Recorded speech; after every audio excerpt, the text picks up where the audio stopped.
제목은 현실은 겁, 믿음은 활주로라는 제목으로 하나님의 말씀을 전하기를 원합니다.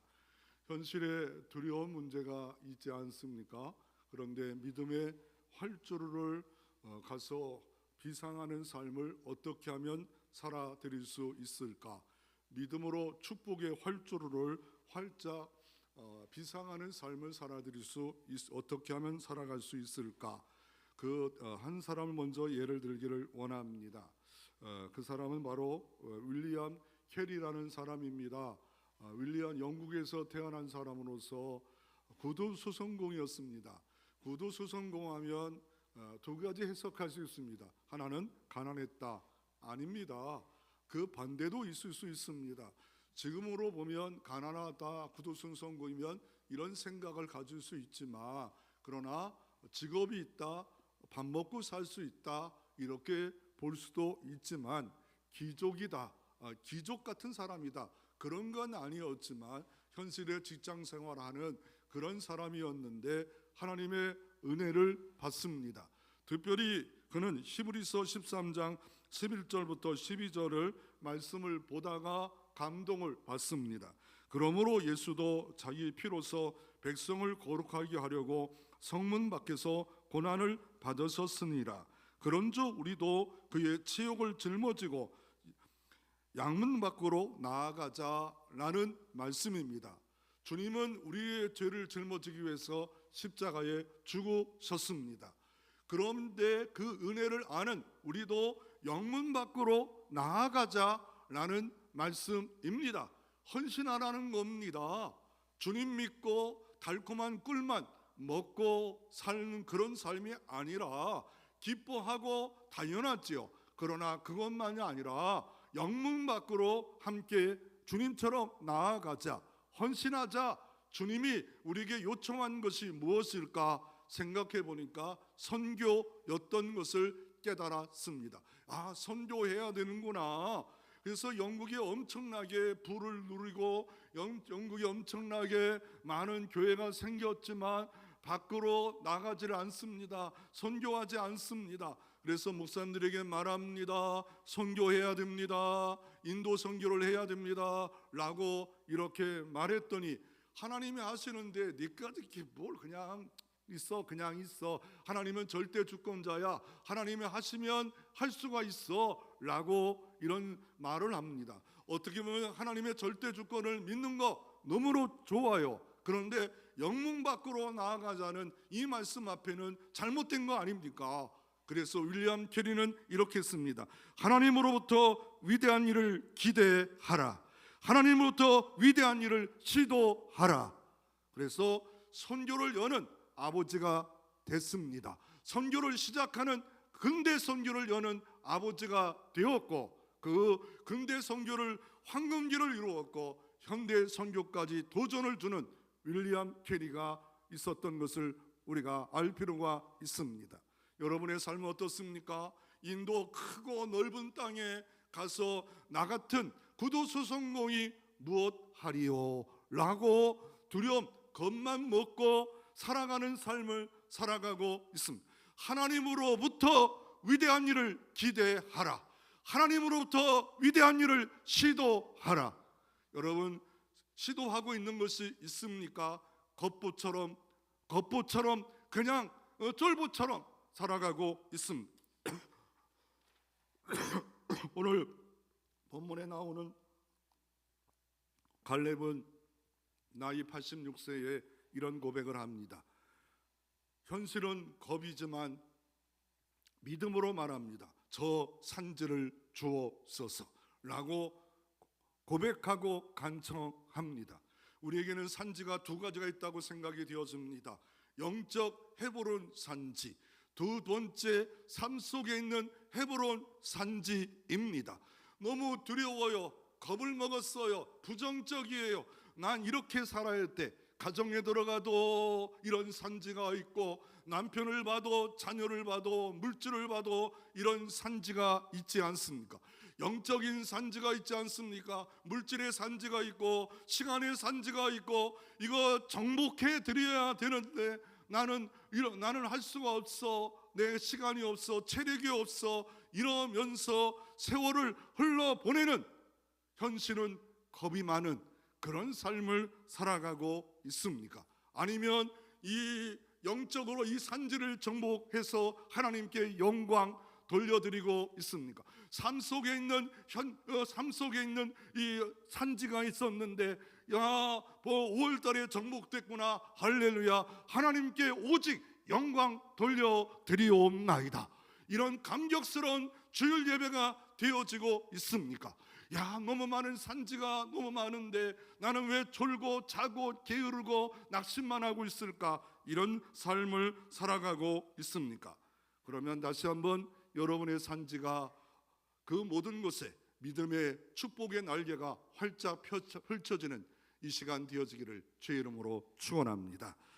첫째 한번 살펴보기를 원하는 것은, 집사님 한 번만 눌러주세요. 헤브론 프로젝트를 한번 살펴보기를 원합니다. 프로젝트가 회사 같은 경우에 있지 않습니다. 뭐를 성취하기 위해서 함께 이렇게 힘을 모두하는 일들을, 협업하는 일을 프로젝트라 말합니다. 헤브론 산지를 정복하는 프로젝트를 어떻게 하고 있느냐 말입니다. 여러분에게 주어진 산지의 업무가 있습니까? 아니면 아이고 어려워 두려워 하면서 전혀 산지가 없는 그냥 편안한 꿀만, 푸른 초장만 생각하고 있습니까? 이 나이, 이제 그 나이가 85세입니다. 그리고 오늘 본문은 어느 때입니까? 땅을 분배가 다 끝났어요. 두 지파 반은 어떻게 합니까? 두 지파 반은 요단강 건너편에 미리 정해졌기에 글로 가라 합니다. 그리고 다른 지파는 제비 뽑아 다 땅을 분배했습니다. 그러면 끝난 거 아닙니까? 이제 12지파가 다 가질 만큼 가졌어요. 그런데 갈렙이 손을 듭니다. 여호수아 리더여, 지도자여, 왜 헤브론 땅을 정복하지 않습니까? 모세에게 약속한 그 땅을 정복을 하지 않고 있기에 제가 하기를 원합니다. 제가 하기를 원합니다. 라는 내용이 오늘 본문에 있었습니다. 정복한 그 시간도 7년이 흘렀습니다. 가서 전쟁을 7년 동안 해보십시오. 일주일 전쟁도 우리가 하기 싫은데, 아니 7년 동안 계속 피비린 나는 전쟁을 했는데, 이제 땅 분배하고 안식을 누려야겠다, 편안을 누려야겠다 할 때, 갈렙이란 나이가 86세 5세 된 이 사람이 어떻게 합니까? 저 산지를 내게 주옵소서. 왜 이런 고백을 할 수밖에 없었습니까? 그 이유는 민수기 13장에 이런 일이 벌어졌습니다. 어떤 일이 벌어졌습니까?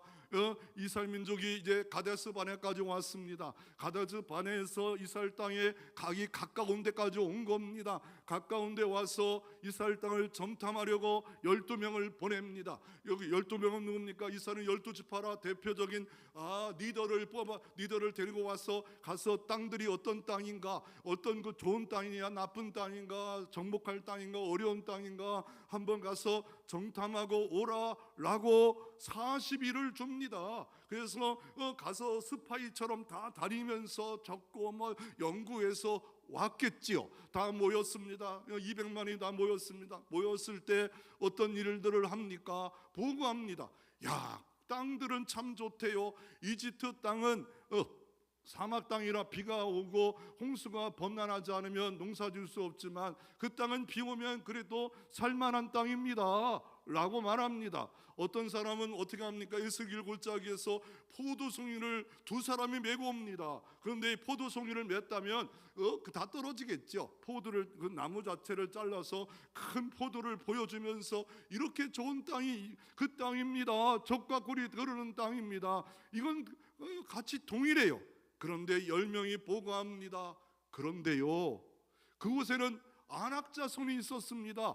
거인들이 있어서 그들과 싸우면 우리는 메뚜기와 같습니다.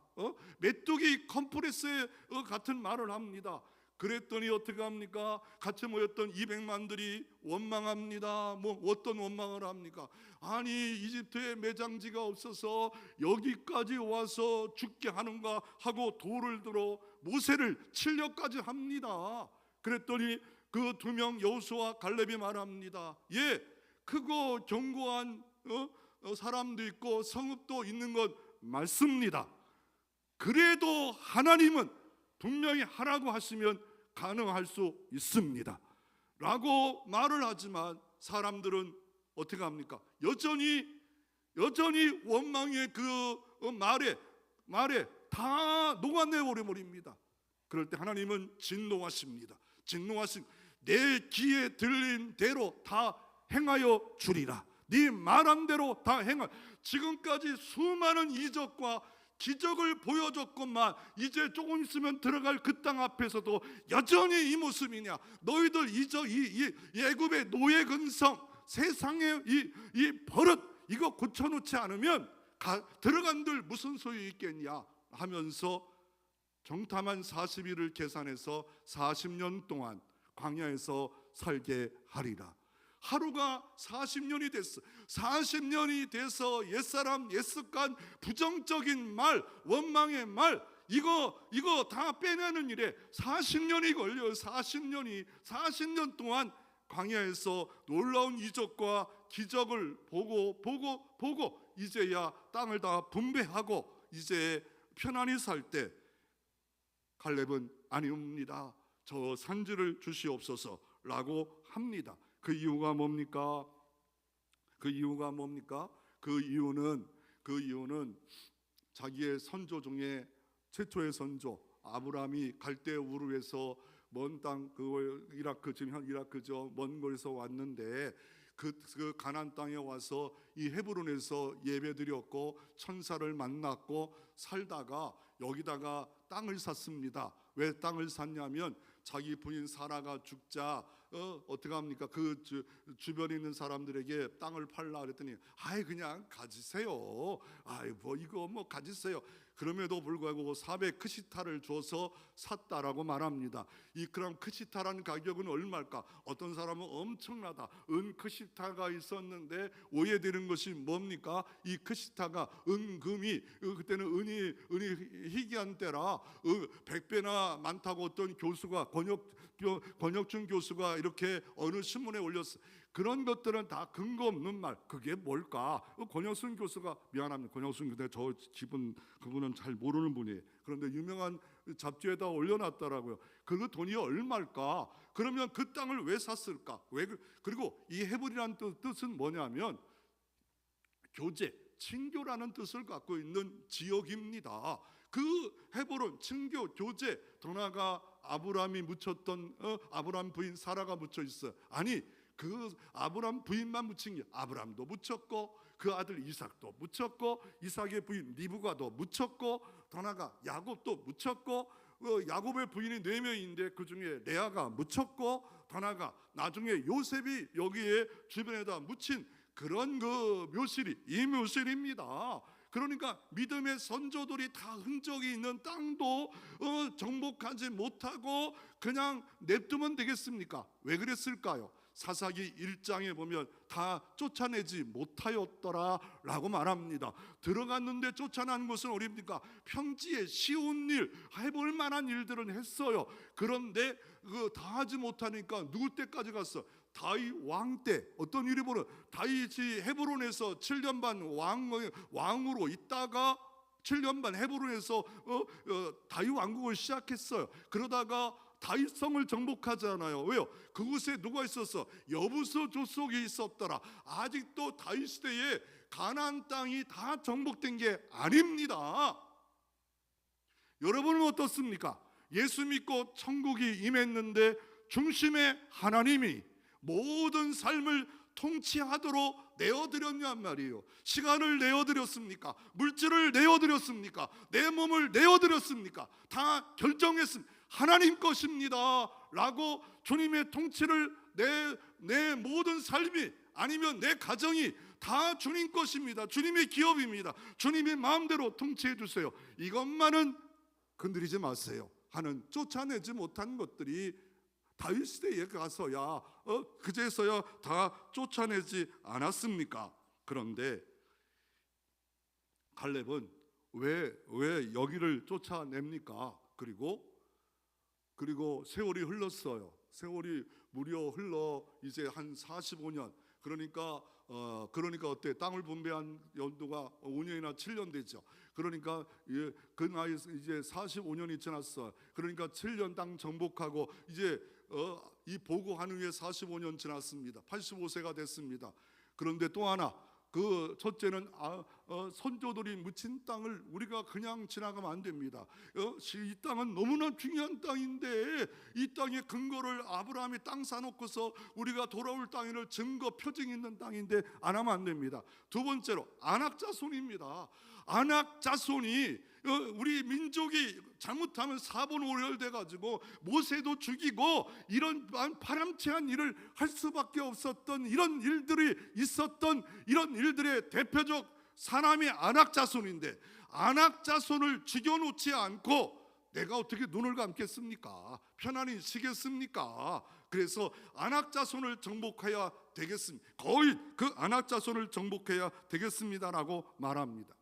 제가 거인을 언제 봤냐면요, 중학교 때 봤어요. 중학교 때 내가 어디 다녔냐면 충청남도 천안시 입장중학교를 다녔어요. 입장중학교.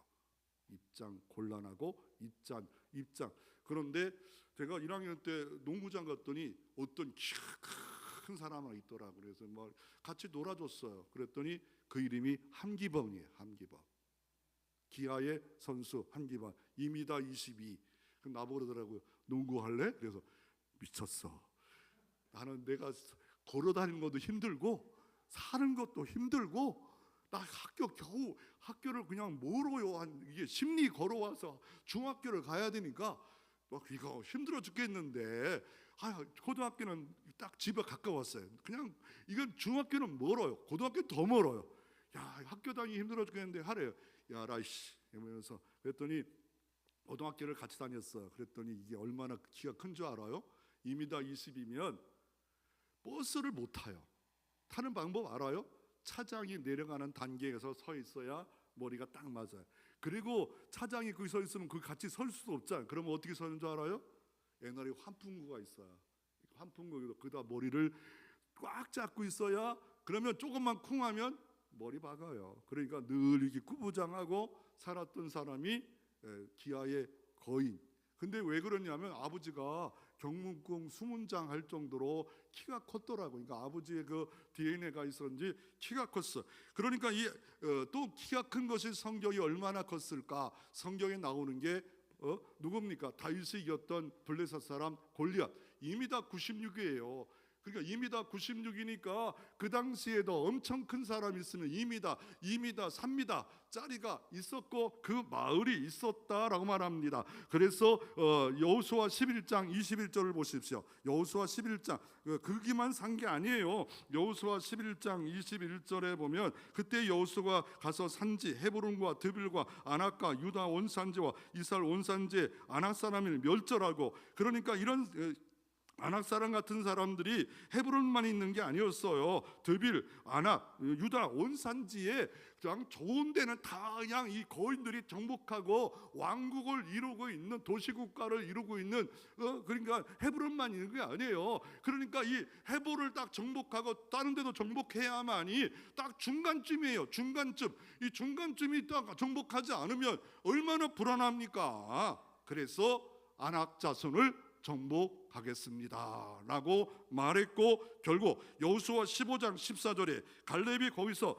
아낙의 소생 그세 아들 고 세세와 아히멜과 달메를 쫓아냈고 거기서 올라가서 드빌 주민을 쳤는데 드빌의 본 이름은 기라세벨이라. 계속 주변도 그냥 어떻게 하면 갈렙이 들어가서 쳐서 없애는 일들로 결과로 승리의 역사가 이루어졌다라고 이렇게 말씀하고 계십니다.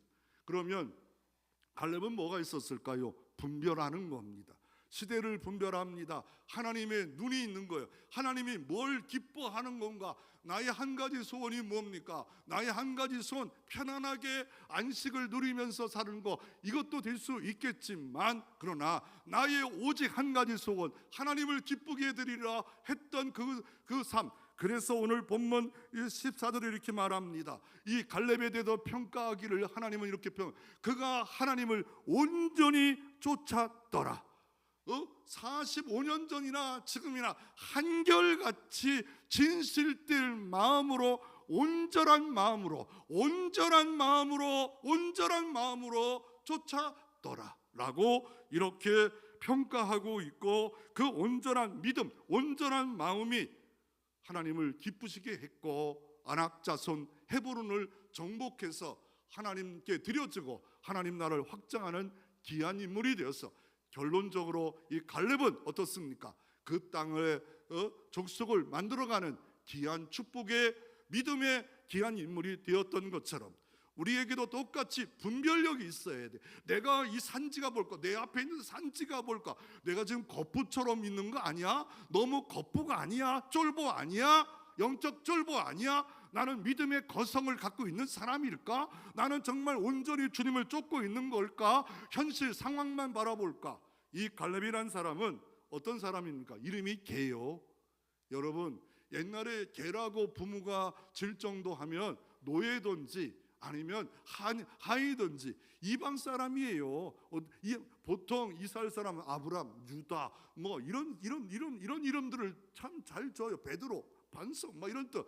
그런데 게라는 이름을 가졌던 사람이 12지파를 대표해서 정탐하는 일도 맡았고, 더 나아가 성경에 평가하기를 온전히 하나님을 쫓았더라.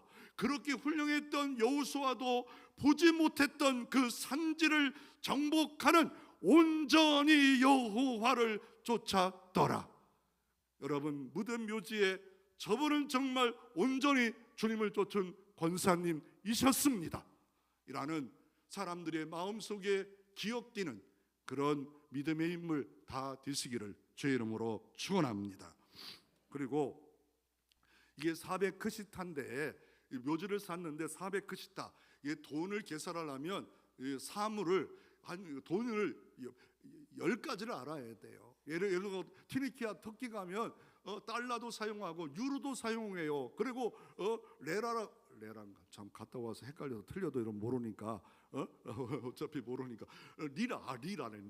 그러면은 그 돈이 가치가 몰라. 그래가지고 처음에는 막 헷갈리다가 돌아올 때까지도 헷갈려. 그리고 계산해가지고 따져놓고 들고 다녀도 헷갈려. 이게 뭐 몇 리나 주세요 그러면 유로가 뭐예요? 유로가 달러가 뭐예요? 리라라면 따져서 유로를 주면 되는데 리라고 하면 갑자기 충격이 와가지고 얼마래? 그럼 나도 몰라. 계산기 때려가지고 그제서야 알지 않습니까?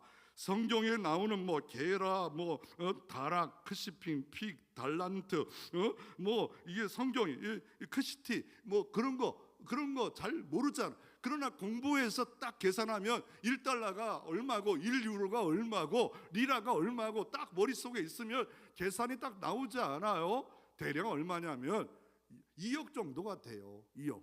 그래서 이 마벨라 굴 묘지를 사는데 엄청나게 비싸게 샀다. 아브라함은 일부러 나중에 돌아올 것을 생각하고 비싸게 사. 노 그렇지 않아요. 전체 그 마벨라 굴만 아니라 그 옆에 있는 땅까지 다 하면 3,500평 정도가 됩니다. 그러면 평당 얼마냐면 5만 원이에요. 여러분, 평당 내 집을 지을 때 200평 샀다. 1억 주고 샀어요. 현재 2억 어떻습니까? 1억 주고 집 사면 얼마예요? 괜찮지 않아요? 200평 샀는데 싼 거 아닙니까? 그리고 집 주는데 한 3억 들여 집 줬다. 4억으로 멋지게 2층 집을 줬어. 요새는 괜찮아요. 그런데 그 당시에 2억을 주고 이 땅을 산 거예요. 이 땅. 그래서 뭐 엄청나게 비싸게 소망을 갖고 투자한 게 아니라 아브라함이 그 시대에 맞춰서 한 겁니다. 그러면 다 얘기할 수 없고요. 한 달란트는 얼마인가요? 144억. 이렇게 돈으로 따지면 정도 됩니다. 두 번째로, 헤브론 땅이 왜 이렇게 중요합니까? 갈렙이 이제 그 뭐 땅을 정탐할 정도로 지도자 위치에 있으면 좀 조심해. 우리 밑에 있는 사람도 있잖아요. 후손도 있잖아. 왜 귀찮게 왜 손들고 말해가지고 일을 또 조금 일을 희피해야 되는데 부담스럽게 합니까? 아까도 말씀드린 대로 나중에 보면 이 헤브론이요 영적 유산이 엄청나요. 선조들의 묘지가 다 있고요. 더 나아가 어떻습니까? 예루살렘과 30km 떨어졌어요. 30km. 나중에 예루살렘이 가장 신앙의 1번 유산 아닙니까? 이 예루살렘은 기독교 또한 유대교, 이슬람의 가장 세계의 중심지 백곡 같은 땅 아닙니까? 백곡과 연결되는 산지가 있는데 30km 떠나가면 조금 지나면 베들레헴이 있고 조금 지나면 여기 헤브론이 있어. 산지로 연결돼 있어. 산지로 왔다 갔다 하면서 여기를 정복해 놓지 않으면 아무리 예루살렘이 있더라도 나가 떨어질 때가 많습니다. 그래서 이곳은 정말 중요한 요지입니다. 이 요지를 갈렙이 딱 정복하니까 나중에 다윗이 그래도 쉽게 예루살렘 정복할 마음을 갖지 않았을까? 그리고 두 번째로 이 산지 하니까 산지 석기석과 이런 것들이 산지라 농사는 뭐만 되냐면요 포도가 잘 맺혀요. 너무 맛있어요. 그 옆에 에스겔 골짜기 골라요. 그게 뭐 엄청난 두 사람이 어깨에 멜 정도로 엄청난 포도가 있는데 더 나아가 어떤 것이 있냐면요 감남류가 나와요. 그 열매 그 먹으면 피혈관에 좋아지고 위장 좋아지는 그 열매 그 기름 짜는 그게 나와요. 거기서 주로 나오는데 그 산지라 그래서 이 나쁜 데다 나쁜 데를 그렇게 했다라고 하지만 아닙니다. 산지는 나빠요. 그러나 밑에 내려오면 평야입니다. 좋은 평야입니다. 살만한 땅입니다. 그러면 왜 산지에서 안악 자손들이 왜 살았을까라고 생각이 됩니까? 그 당시에는 총이 없잖아요. 대포가 없잖아요. 그럼 뭐요? 화살, 칼, 창 이것과 싸우려면 높은데 산성 쌓고 막 2중 3중 쌓으면 그리고 키도 크고 덩치도 큰 사람과 싸우면 천의 요새 아닙니까? 얼마나 높은지 이 헤브론 땅의 높이는요 950m 정도 됩니다. 그러니까 예루살렘은 750m, 200m 정도 차이 나는데 200m면 엄청난 거 아닙니까? 950 높은 산에 있는 산성에 있는 땅, 그 땅을 너무 좋은 땅이지만 그러나 그 산이 좋은 게 아니라 산은 천의 요새로 좋고 밑에는 뭐가 좋습니까? 농사 짓기 딱 좋은 땅. 더 나아가 가장 중요한 자기 열조 아브라함이 묻혀 있고 이삭이 묻혀 있고 야곱이 묻혀 있고 요셉이 묻혀 있는 땅, 그 땅이라고 말하고 있어요. 그러면 아니 그 헤브론은 열조 하는데 열조가 돌아가리라. 성경의 구약에 보면 열족으로 돌아가리라. 열조로 돌아가리라. 수도 없이 많은데 열조라는 것을 뭘 상징할까? 그걸 한마디로 말하면 이겁니다. 천상의 교회를 상징할 수 있는 겁니다. 우리가 말하면 열조로 돌아갔다, 아브람 품으로 돌아갔다, 천국으로 돌아갔다, 영원히 들어갈 고향, 내 아버지 집에 들어갔다는 상징적으로 이렇게 말할 수 있는 겁니다. 그런 믿음의 사람으로 열조로 돌아갔다. 그는 믿음의 사람이 아니므로 열조로 돌아가지 못했고 이렇게 했던 비극적 인물인 것처럼 열조로 돌아갔다는 것은 예표적으로 뭘 바라보고 있는 것, 천국을 바라봤다라고 말할 수 있는 겁니다. 그래서 이 헤브론 땅을 왜 정복하냐면 다시 정리하면 영적 유산이 있어요. 영적 유산, 집정등 땅입니다. 유산이 있습니다. 그리고 이 땅은 어떤 땅입니까? 안악 자손이 있음으로 말미암아 이것을 부서뜨림으로 말미암아 이 경관전을 부서뜨림으로 말미암아 축복의 활주로를 확 열어놔야 후손들이 다시 한번 다른 데도 정복하는데 내가 여태까지 신앙생활을 해왔는데 저건 분명히 정복해야 되는데 이 나이에 편안하게 좀 쉬다가 죽자, 이것으로 끝날 수는 없다라는 생각 가운데 도전장을 냅니다. 믿음의 비전을 말을 합니다.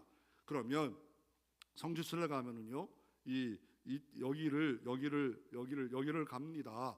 마펠랄굴 아브라함이 묻혀 있고 이삭이 묻혀 있고 야곱이 묻혀 있고 부인들이 묻혀 있고 요셉의 묘가 있는 곳인데 그곳에 가면 눈으로 봐서는 없어요.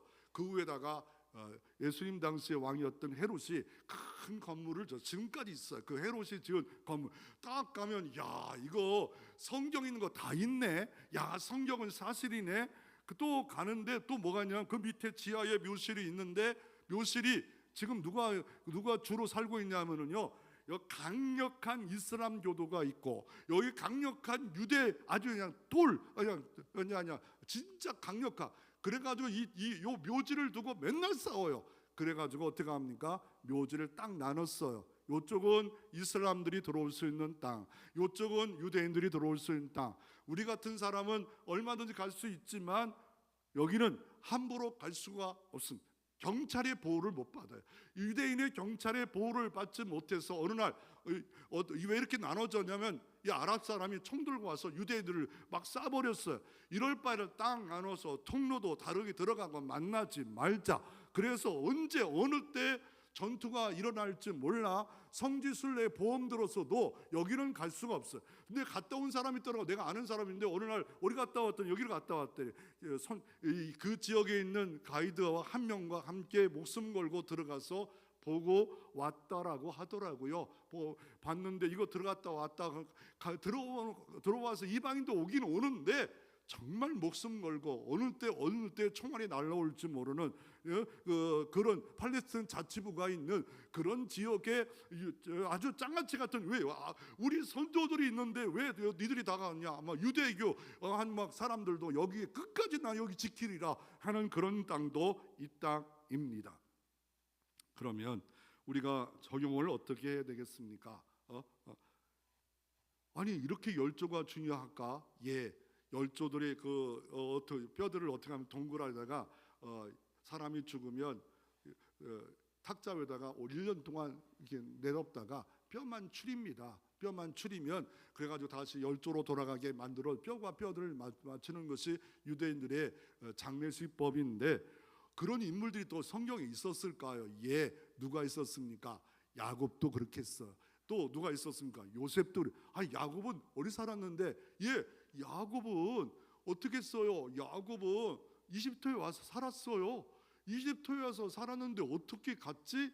야곱이 죽자 요셉이 총리가 되었고 애국을 70일 동안 엄청나게 많이 했더라. 보통 7일 애독을 나요. 바로 땅에다가 묻는 것이 유대인들의 법이고 그 당시의 법이었는데 7일 동안 애독인데 70일을 예도하고 야곱을 메고 애굽 땅에서 어떻게 합니까? 이 마벨라 굴까지 와서 야곱을 안치시켰더라.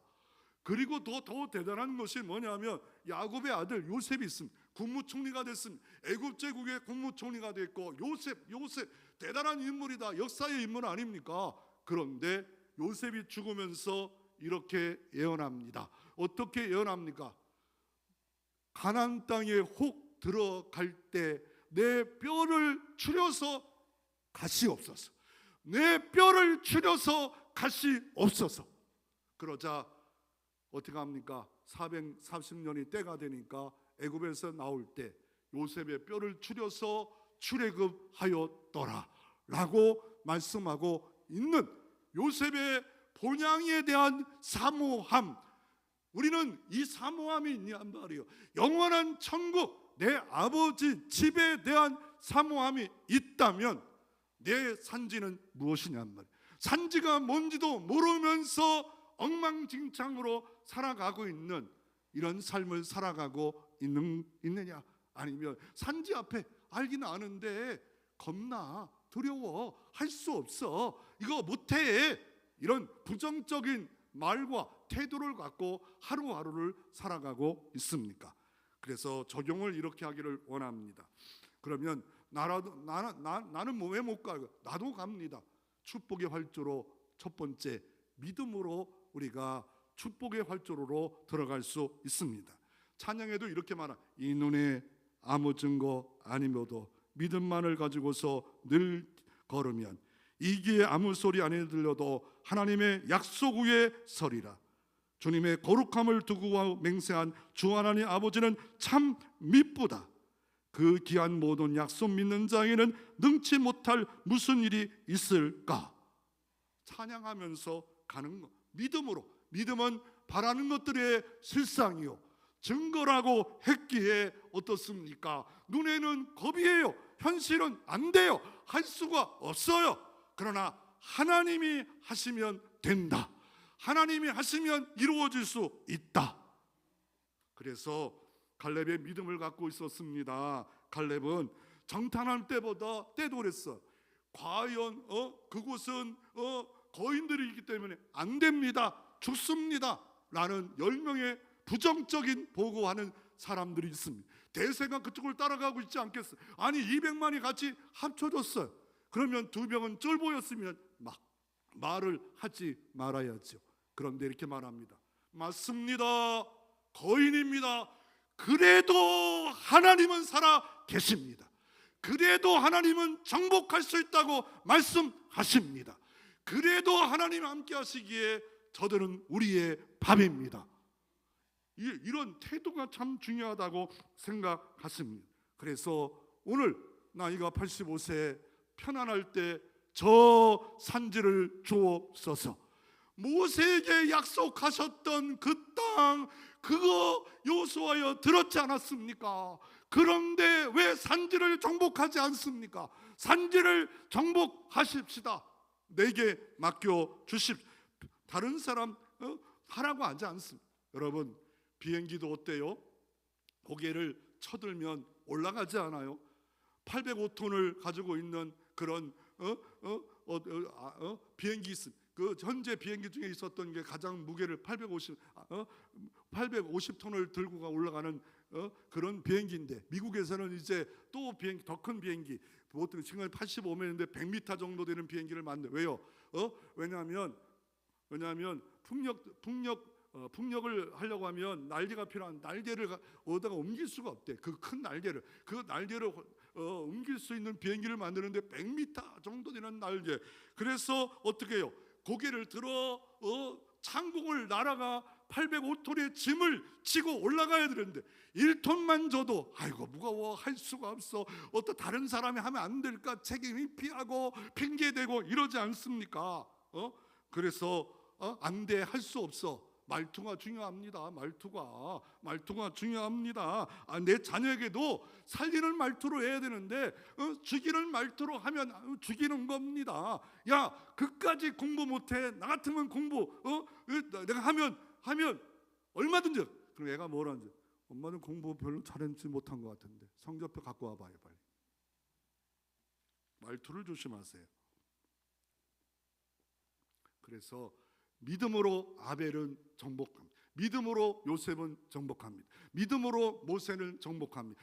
믿음으로 기생 라합은 정복합니다. 믿음으로 야곱은 정복합니다. 갈렙은 믿음으로 현실보다 하나님의 약속을 더 믿는 믿음이었고, 갈렙은 소수의 소리보다 진리의 소리를 믿는 믿음이었고, 끝까지 소망하며 기다렸다가 때가 되니까 저 가낙 자손이 있는 저 산지를 정복하지 않고는 나는 끝을 볼 수가 없습니다. 야, 대단한 갈렙이에요. 훌륭한 갈렙이에요. 둘째로, 비전으로 축복의 날개를 펼 필요가 있습니다. 비전이라는 것은 뭡니까? 야망과 비전의 차이는 뭡니까? 하나님이 계시고 말씀이 있으면 비전입니다. 내가 하겠다는 건 야망, 욕심입니다. 이거는 버려야 되는데 욕심이 아닌 뭐예요? 모세와 약속하셨던, 말씀하신 그 산지를 주시옵소서. 이건 모세에게 말씀했기 때문에 비전입니다. 여호수아 14장 9절에 어떻게 말씀해서, 그날에 모세에게 맹세하여 이르되 내가 내 하나님 여호와께 충성하였은즉 내 발로 밟는 땅은 영원히 너와 내 자손이 기업이 되리라 하였나이다. 내 믿음으로 밟는 땅을 준다 하였기에 저 헤브론 아낙 자손이 있는 땅을 우리 자손이 밟기를 원합니다. 주시옵소서. 비전으로 그 땅을 정복해 드리는 역사가 있습니다. 여러분의 비전은 뭡니까? 비전이 60세 됐다고요? 70세 됐다고요? 85세 갈렙은 이제 내가 출입이 여전히 왔다 갔다 하는데 내가 비전 없이 살 수 없습니다 라고 말을 하고 있지 않습니까? 더 나아가 생면도전으로 그는 비전의 날개, 축복의 날개를 활짝 열었. 뭐 어떤 도전이 있었습니까? 소수의 소리를 귀하게 여기고 진리를 귀하게 여기는 도전 정신이 있었습니다. 더 나아가 두 번째 도전은 뭡니까? 두 번째 도전은 45년을 기다리는 도전이 있었습니다. 세 번째 도전은 이왕이면 아낙 자손이 있는 곳을 정복하기를 원합니다. 이 도전은 어떻게, 누가 도전합니까? 죽은 물고기는 도전이 없어요. 죽어 있는데 생명 도전입니다. 살아있는 물고기는 거슬러 올라갑니다. 세상 풍파에 거슬러 의심을 박살내면서 나갑니다. 그랬더니 목적을 이루어집니다. 현재 세계 가장 리더십으로 가장 유명한 존 맥스웰은 리더십 대가입니다. 리더십 대가는 그 책에서 태도라는 책을 썼습니다. 태도가 너무나 중요하다. 믿음의 태도 하나만 갖추면 얼마든지 성공할 수 있는데 태도 하나가 결정한다. 존 맥스웰은 태도는 하는데 마지막 태도는 뭐라 합니까? 우리의 미래를 말하는 예언자이다. 지금 태도는 우리의 기억에 있는 소장된 도서관이다. 명언을 했어. 우리 소장된 그 어떤 걸 소장하고 있느냐에 따라서 예배 태도가, 우리가 물질의 태도가 달라집니다. 하나님께 영광, 오직 하나님께 영광. 하나님, 시간, 물질 더 나아가 뭡니까? 우리의 미래를 말하는 예언자이다. 미래가 어떻게 될 것인가를 말하는 예언자가 태도입니다. 여러분 가문이, 여러분 자녀가 잘 되어지기를 원하고 있습니까? 출애굽의 날개 아래 동참되는 역사가 있다면 제2의 갈렙이 되어서 하나님이 원하시는 산지를 주옵소서. 저는 할 수 없지만 하나님 함께해 주옵소서. 그럴 때 여러분의 가문이, 자녀가 축복의 비상하는 날개가 대대손손 있어지는 믿음의 명문 가문 되어지고, 그러나 부정적인 언어를 통해 교회를 힘들게 하고 주변을 힘들게 한다면 네가 말하는 대로 다 내가 해주리라. 축복의 언어, 축복의 태도, 이거 가지고 가문을 복되게, 교회를 복되게, 더 나아가 산지를 정복해 드리는 역사가 있기를 주의 이름으로 축원합니다.